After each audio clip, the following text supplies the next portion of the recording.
Wait, I'll hire her.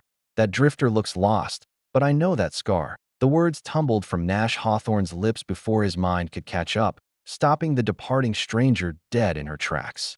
Dust motes danced in the saloon's amber light, as every head turned toward the woman silhouetted in the doorway. Her worn leather boots hadn't moved, but something in her posture shifted, a coiling, like a rattler deciding whether to strike or slither away. To Nash's heart hammered against his ribs. 3 years. 3 years since he'd seen that jagged white line running from her left temple to her jaw, a lightning bolt carved in flesh that had haunted his dreams and saved his life. Mira Booker, he breathed, and the name hung in the air, like smoke. She turned then, slow as winter honey, and those storm-gray eyes found his across the crowded room. Recognition flickered there, brief as a match strike, before her expression went flat as a tombstone. Don't recall that name meaning much in these parts, she said, voice rough as creek gravel. But her hand had moved to rest on the worn grip of her Colt, and Nash knew she remembered everything. The other patrons of Clover Santiago's establishment sensed the electricity crackling between them. Conversations died mid-sentence. Even old Bodie Rourke stopped dealing cards, his weathered fingers frozen above the deck. The only sound was the tick-tick-tick of the grandfather clock in the corner, counting down seconds that felt heavy as gold. Nash pushed back from his table, the chair legs scraping against warped floorboards. Name means plenty to me. He stepped forward, spurs chiming soft as church bells. Means the difference between 6 men buried and 6 men breathing. Myra's jaw tightened. Ancient history, Hawthorne, dead as last year's grass. But Nash had seen the way her shoulders relaxed when she spoke his name, the way her breathing had steadied. She remembered Copper Ridge, remembered the ambush that should have left his whole posse feeding vultures, remembered the way she'd appeared from nowhere, gun blazing, when death came calling. Maybe so. He stopped 3 paces away, close enough to see the new lines around her eyes, the way hardship had carved itself into her features. But I'm hiring, and you look like you could use the work. A bitter laugh escaped her. What makes you think I need anything from you? The truth sat between them like a loaded gun. Her clothes told the story her pride wouldn't. The frayed hem of her riding coat, the worn soles of her boots, the hollow look that came from too many meals missed and too many nights sleeping rough. Nash had seen that look in mirrors often, enough to recognize it. Because, he said quietly, we're cut from the same cloth, you and I. Both running from something. Both pretending we don't need anybody. Myra's hand moved away from her gun, fingers drumming against her thigh. Outside, a horse whinnied, and somewhere in the distance, a coyote sang its lonesome song to the darkening sky. The saloon held its breath. What kind of work? She asked finally. Before Nash could answer, the batwing doors burst open again. This time it was Zion Price who filled the doorway, his bulk blocking out the last of the evening light. The deputy marshal's badge on. His vest caught the lamplight, winking like a malevolent eye. Well, Zion drawled, his voice carrying the lazy menace of a cat with a cornered mouse. If it ain't Nash Hawthorne, consorting with known criminals. The temperature in the room seemed to drop 10 degrees. Nash felt every muscle in his body coil tight. Behind the bar, Clover Santiago's hand moved beneath the counter where she kept her scattergun. Evening, Zion, Nash said, not taking his eyes off Mira. Didn't know you frequented establishments of such refined entertainment. Zion's laugh was like breaking glass. Oh, I go wherever duty calls. And right now, duty's calling me to inform you that harboring fugitives is a hanging offense. Mira hadn't moved, hadn't even blinked, but Nash could feel the danger radiating from her like heat from a forge. She was calculating distances, escape routes, the number of rounds in her cylinder. Fugitive's a strong word, Nash said. Ladies, just looking for honest work. Lady, Zion's pale eyes fixed on Myra's scar. That there's Mira Booker, wanted in 3 territories for bank robbery, cattle rustling, and murder. Ain't that right, sweetheart? For the first time since entering the saloon, Mira smiled. It was a terrible thing, sharp as broken bottle glass. Depends on who's asking. The silence stretched taut as a hangman's rope. Every person in that room knew they were witnessing something that would either end in bloodshed or become the stuff of legend. Nash's mind raced through possibilities, each one ending in smoke and screaming. Then Mira did something unexpected. She laughed, a genuine sound that transformed her face, erasing years of hardship in an instant. It was the same laugh Nash remembered from that night at Copper Ridge, when she'd helped them bury their dead and shared their fire until dawn. "Tell you what, deputy," she said, sliding her thumb along her gun belt. "Why don't we discuss my alleged crimes outside? No need to trouble these good folks with our business." The standoff stretched like taffy in summer heat. You could almost taste the gunpowder in the air, feel the weight of unspoken threats pressing down on everyone present. Nash's thoughts raced. Back to that night, 3 years ago. The way Mira had materialized from the darkness like an avenging angel, her guns singing death songs to the men who'd cornered his crew in Devil's Canyon. She'd been different then. Younger, maybe. Less scarred by whatever road she'd traveled since. But that same steel backbone was there. That same unflinching courage that had made her ride straight into hell to pull 6 strangers from the fire. "You know," Bodie Rourke spoke up from his card table, his voice creaky as old leather, "I seem to recall hearing about a lady gunfighter who saved some folks up near Copper Ridge a few years back. Funny thing about stories like that, they tend to grow in the telling, but they always start with truth." The old-timer's words hung in the smoky air. Several patrons nodded, remembering the tale that had spread through every saloon and trading post from here to Santa Fe. The mysterious woman who'd appeared from nowhere, fought like fury itself, then vanished with the dawn that Zion's face darkened. "Pretty stories don't change facts, old man. That woman is wanted by the law, and anybody who helps her is breaking that same law." "Which law would that be?" Clover Santiago's voice cut through the tension like a blade. The saloon owner stepped out from behind her bar, shotgun cradled casual-like. In her arms. "The law that says a person can't defend themselves? Or the law that says we should let good folks die when we got the power to help?" Murmurs of agreement rippled through the crowd. Nash felt a surge of gratitude toward Clover. The woman had always been fair in her dealings, never one to back down from a righteous fight. But Myra's storm gray eyes swept the room, taking in each face, measuring allies and enemies with the practiced ease of someone who'd learned survival the hard way. When her gaze met Nash's again, something passed between them, a recognition deeper than memory, older than their shared history. "Appreciate the sentiment, folks," Mira said, her voice carrying that same quiet authority Nash remembered. "But the deputy's right about one thing. Trouble follows me like buzzards follow carrion. Best for everyone if I just keep moving." "No." The word escaped Nash before he could stop it, raw with an emotion he thought he'd buried years ago. "You saved my life once. Saved all our lives. Now it's my turn to return the favor." Liana Griffin, who'd been nursing a whiskey in the corner, spoke up. "What kind of favor you talking about, Nash? Because if you're thinking of making a stand here, you better know Zion's got backup waiting outside." As if summoned by her words, the sound of boots on the wooden sidewalk echoed through the evening air. Heavy footfalls, multiple men, moving with military precision. Bo Gallagher and Opal Mendez, Nash realized, Zion's deputized thugs, probably. Positioned to cut off any escape routes. Myra's hand twitched toward her gun again, but Nash caught her wrist. The contact sent electricity up his arm, memories flooding back. The way she'd gripped his shoulder after the fight at Copper Ridge, both of them shaking with aftermath and adrenaline. "Trust me," he whispered, and for a heartbeat, her facade cracked. He saw the woman beneath the legend, tired, wounded, carrying burdens that would break lesser souls. "Trust's a luxury I can't afford," she replied, but she didn't pull away. Outside, horses snorted and stamped. The sound of rifle bolts being worked echoed like breaking bones. Zion's smile widened, showing teeth yellow as old ivory. "Hear that, Miss Booker? That's the sound of justice closing in. You can come quiet like, or we can do this the hard way. Either suits me fine." The grandfather clock ticked away another minute.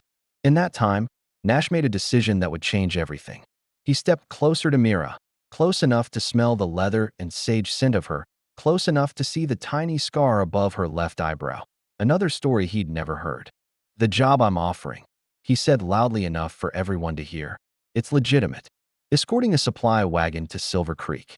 Dangerous work, but legal. And I'm hiring Miss Booker as my lead scout, effective immediately." A collective intake of breath filled the saloon. Even Zion looked surprised by the boldness of the gambit. "That's real touching, Hawthorne," the deputy sneered. "But it don't change." "Actually, it does." Nash pulled a folded paper from his vest pocket. "A territorial transport license, signed and sealed. Miss Booker is now under my employ as a legitimate contractor. Unless you got specific warrants that supersede territorial commerce law." Zion's face went red as fresh blood. Nash could see the calculations running behind those pale eyes. The politics of interrupting legitimate business, the questions his superiors would ask, the paperwork nightmare of wrongful detention. But as Mira moved toward the door, she caught Nash's eye and mouthed two words that made his blood run cold. "They're coming." The meaning of Myra's warning hit Nash like a sledgehammer to the chest. Not Zion's deputies, someone else. Someone worse. His mind raced through possibilities, each one darker than the last. The Mendoza brothers? The Crimson Hand Gang? Or worse yet, the men who'd put that scar on Myra's face. "Well now," Zion drawled, clearly enjoying Nash's discomfort. "Seems your new employee's got something on her mind. Care to share with the class, sweetheart?" Myra's expression remained stone still, but Nash caught the almost imperceptible shake of her head.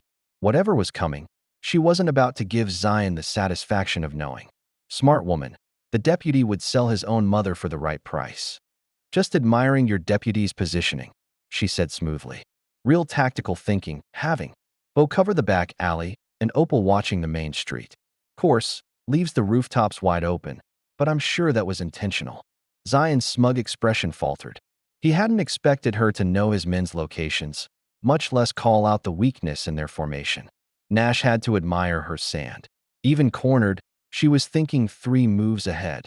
The saloon doors creaked as a wind picked up outside, carrying with it the scent of distant storms and something else, something that made the hair on Nash's neck stand up. Horses.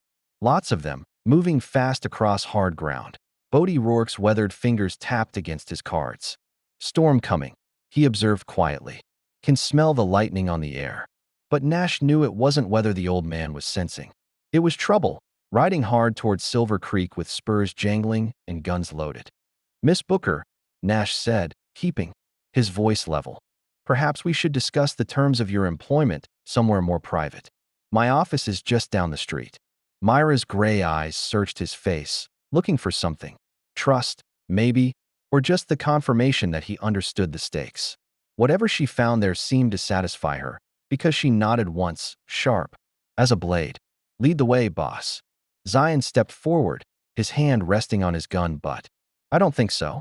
Miss Booker and I got unfinished business to discuss." "Actually," came a new voice from the doorway. "I believe the lady's business is with me." Every head turned toward the newcomer, a tall man in a black duster, his face hidden beneath the brim of a weather-beaten hat. But Nash didn't need to see his features to recognize him. The way he stood, the particular cant of his shoulders, the silver-handled peacemaker riding low on his hip, all of it screamed danger with a capital D. "Evening, Mira," the stranger said, his voice soft as silk and twice as deadly. "Been a long time."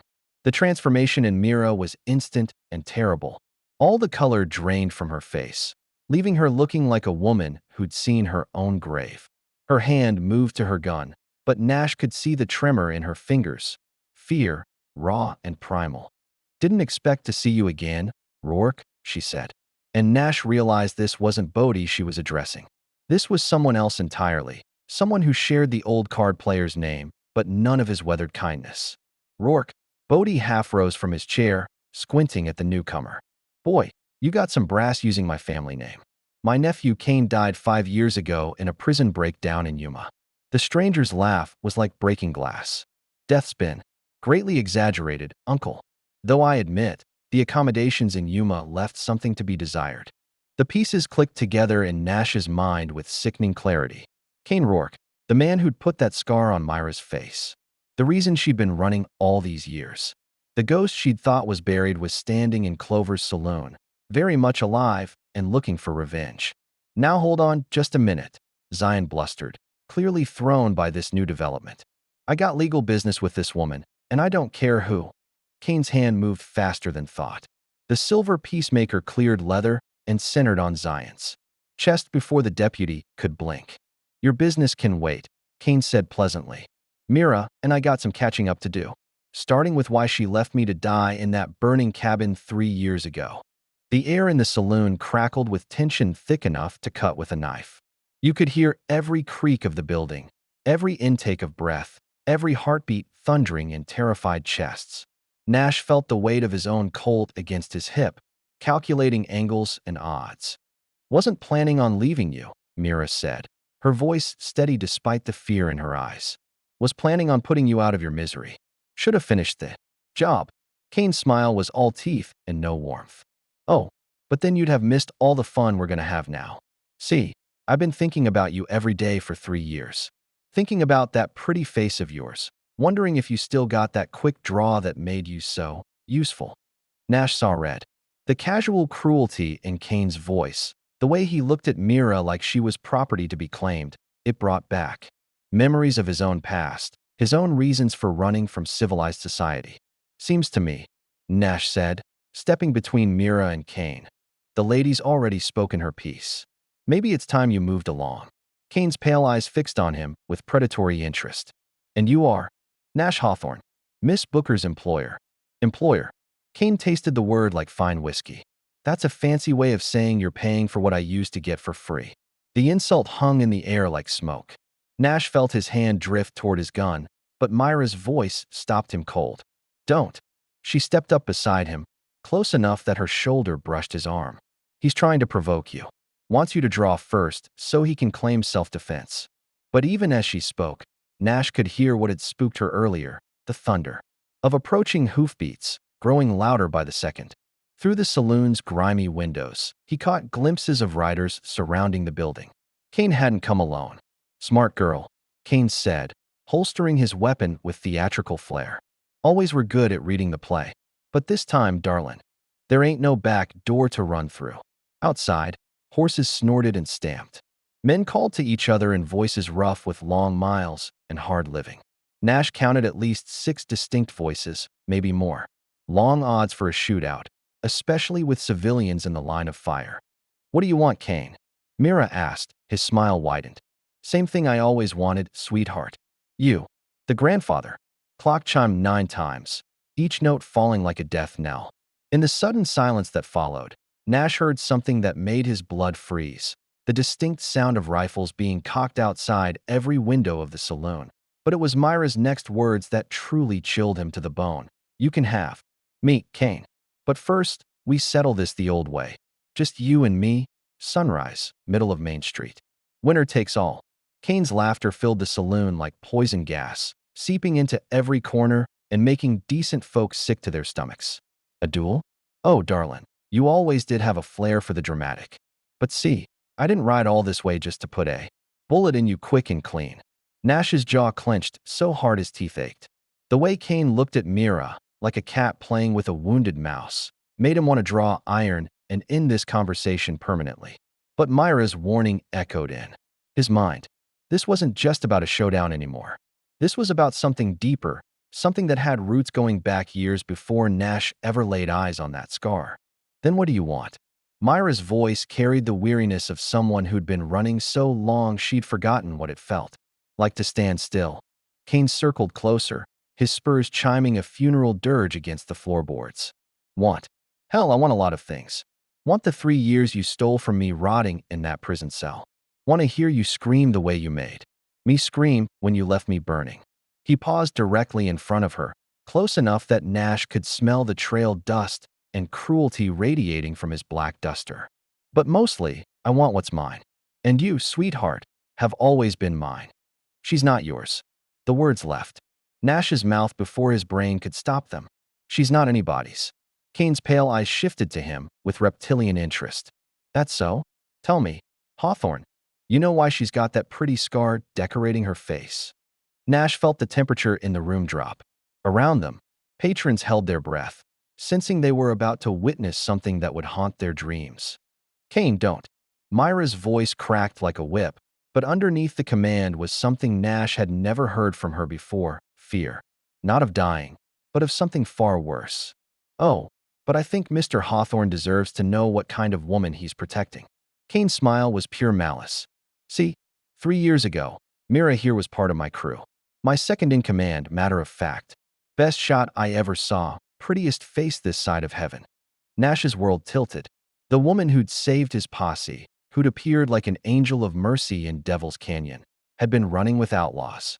"She was real good at her job," Kane continued, savoring every word. "Real good at convincing folks to open their safes, hand over their valuables. Had a way of making men trust her, right up until she put a bullet between their eyes." "That's enough." Myra's hand moved to her gun, but Kane was faster. His peacemaker appeared in his grip like magic, centered on her chest. Now, story ain't finished yet." His voice dropped to a whisper that somehow carried to every corner of the room. "See, we was planning one last job. Big score that would set us up for life. But my sweet Mira here had other ideas." Nash watched Myra's face, saw the pain there, the shame that ran deeper than any physical wound. Whatever had happened between them, it wasn't the simple tale of outlaw and victim Kane was painting. She was supposed to scout the target. Kane went on. "Little ranch up in Copper Ridge, run by some fool with more money than sense." Instead, she warned them, set a trap for her own crew. The pieces clicked together in Nash's mind like falling dominoes. Copper Ridge, his ranch, his crew, that Mira had saved. She hadn't been a random Good Samaritan. She'd been the inside woman, the scout who'd chosen redemption over easy money. 5 good men died that night. Kane's voice turned ugly. "Burned alive when she torched the cabin we was using as hideout. Left me with this." He pulled back his duster, revealing scars that covered the left side of his neck and disappeared beneath his shirt. "And her with that pretty little reminder of why you don't cross Kane Rourke." The silence stretched like a hangman's rope. Nash could feel every eye in the saloon on him, waiting to see how he'd react to learning the woman he defended was everything Zion had claimed: outlaw, killer, betrayer of her own kind. But all Nash could think about was that night 3 years ago.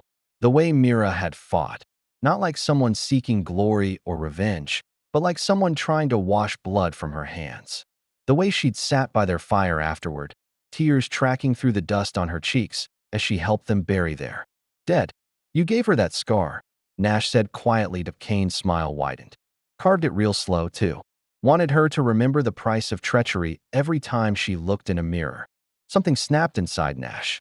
The careful control he'd maintained, the civilized veneer he'd built over years of trying to forget his own violent past.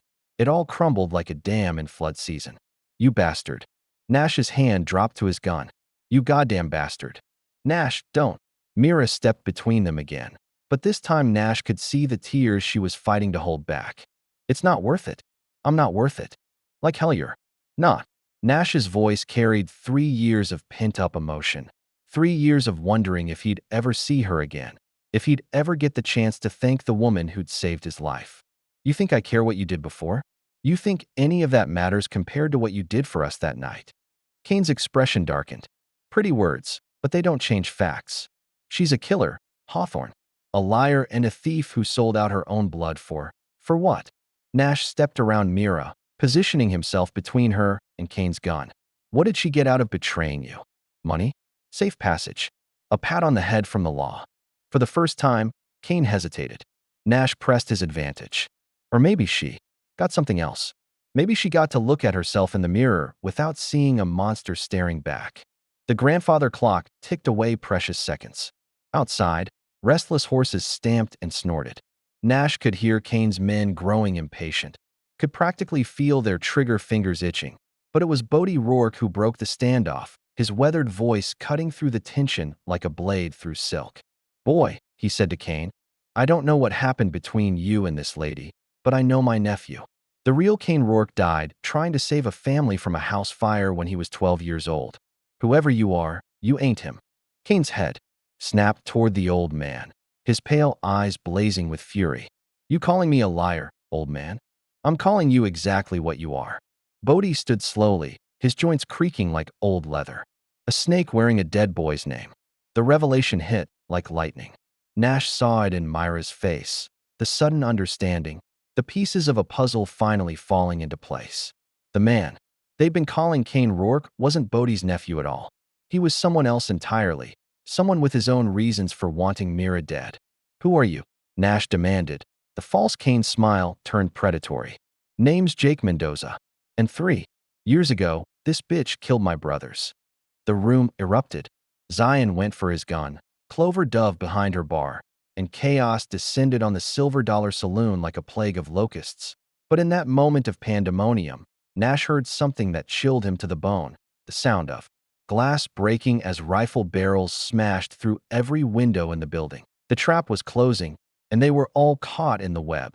The world exploded in a symphony of shattering glass and splintering wood.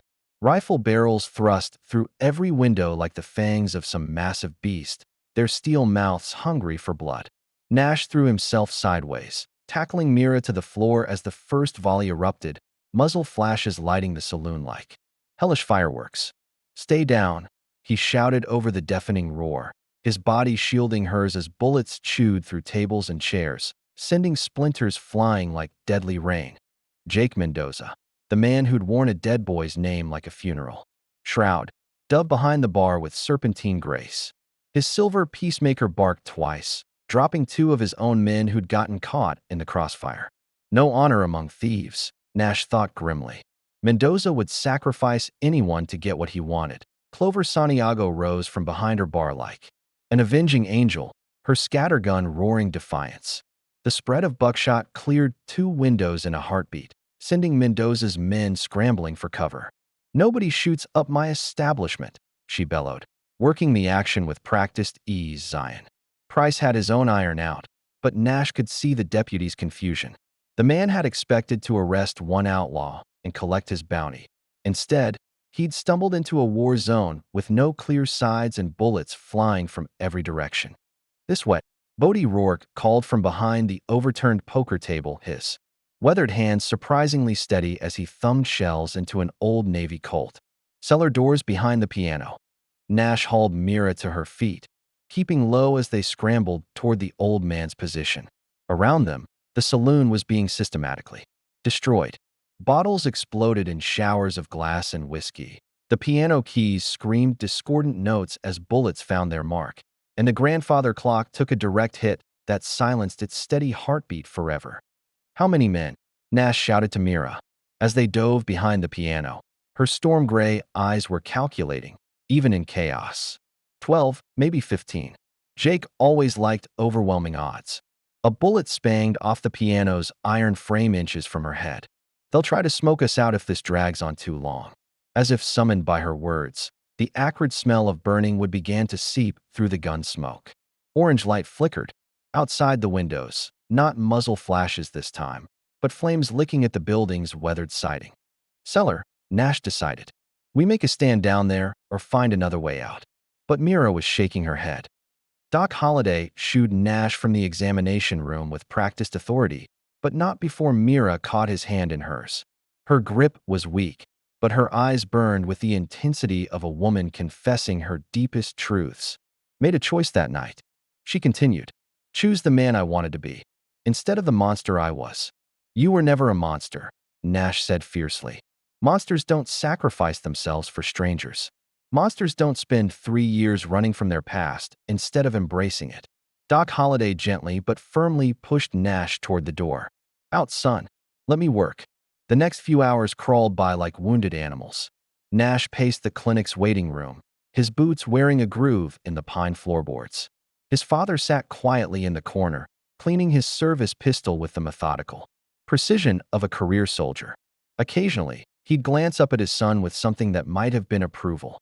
"She saved my life, too," Nash said suddenly. "That night at Copper Ridge. If she hadn't warned us, I know."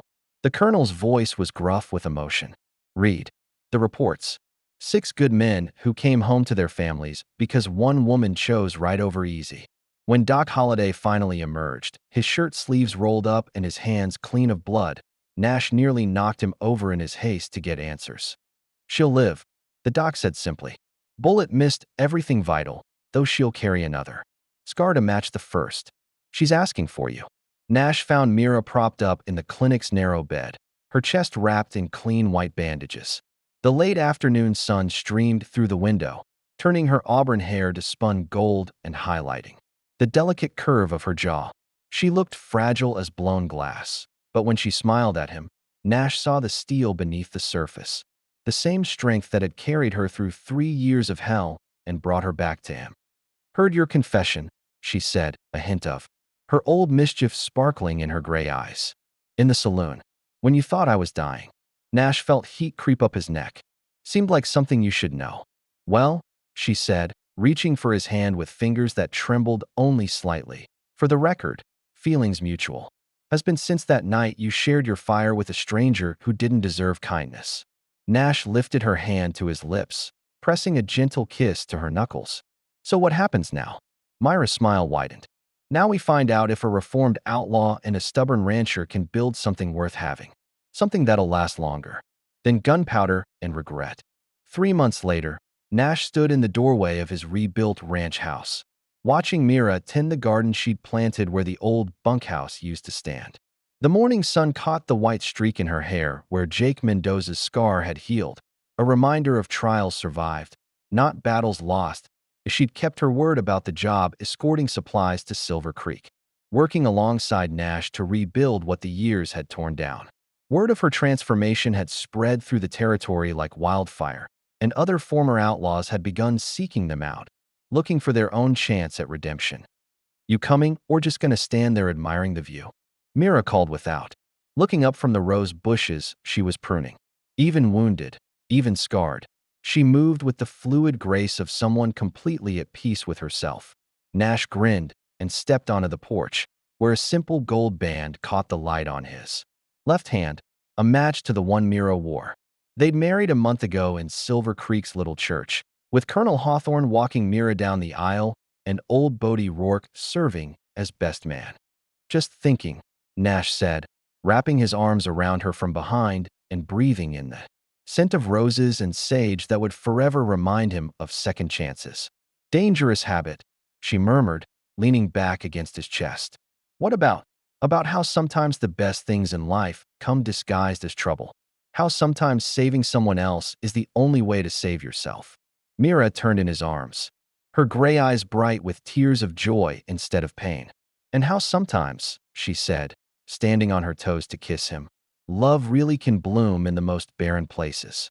Around them, the roses nodded in the morning breeze, red as blood, white as forgiveness, pink as the promise of new beginnings. In the distance, cattle lowed contentedly, and somewhere a meadowlark sang its liquid song to the endless sky. The past was buried, the future stretched bright as tomorrow's dawn, and in this moment, this perfect, imperfect, absolutely right moment, Nash Hawthorne and Mira Booker had found their way home. Well, partners, that there's the tale of how love conquered hate in the wild territories of the heart. If this story stirred something in your soul, don't forget to give it a like and subscribe for more tales from the frontier of the human spirit. And remember, sometimes the most dangerous thing you can do is give someone a second chance. Sometimes, it's also the most beautiful. Drop a comment below and tell us where you're watching from today, friend. Whether you're in the bustling cities back east or the wide open spaces of the frontier, we're mighty glad to have you along for the ride.